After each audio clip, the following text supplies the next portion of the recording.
Flamingo Books. Shining English Reader, Series 3. Chapter 15. The Squirrel and the Snail.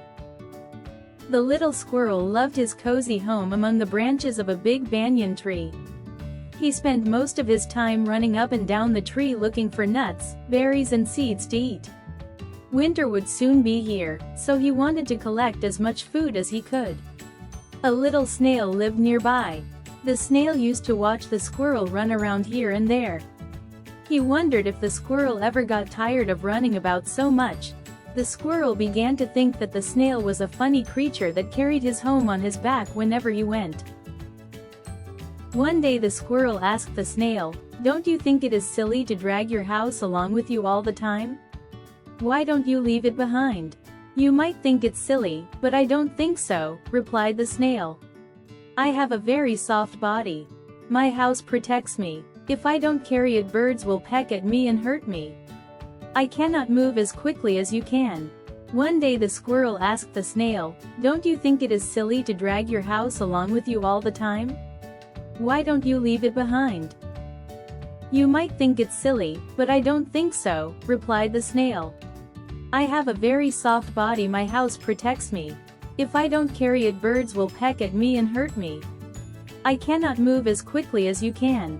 The squirrel wanted to know more. He asked, "Is your house very heavy?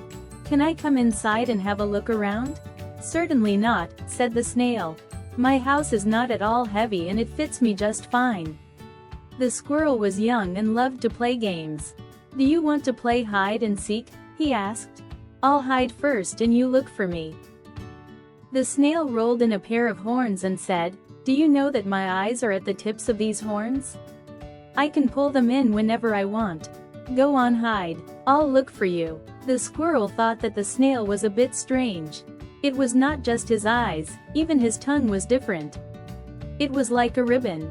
It was set with many tiny teeth pointing backwards.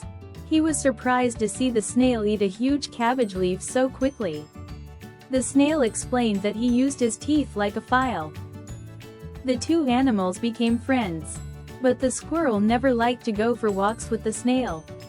He was always very slow as he had to drag his body along. One day, the snail said, "I feel really sleepy. It is the end of autumn and I shall have to say goodbye. I shall be asleep all through the winter." "You must not do that," said the squirrel. "If you fall asleep, I will not have anyone to play with. I shall come and wake you up. I will knock on your door or tickle you until you wake up." The next morning the squirrel went to look for his friend. He saw the snail fast asleep. He tried to tickle him but could not. The snail had grown a hard, little front door over the entrance to his house and no one could enter and touch him. "He is dead," wailed the squirrel. "My friend is dead. He was so nice and now I will not be able to play with him anymore." "No, he is not," said a wise old owl. "He is just asleep. He will wake up and play with you when spring comes and it is warm again."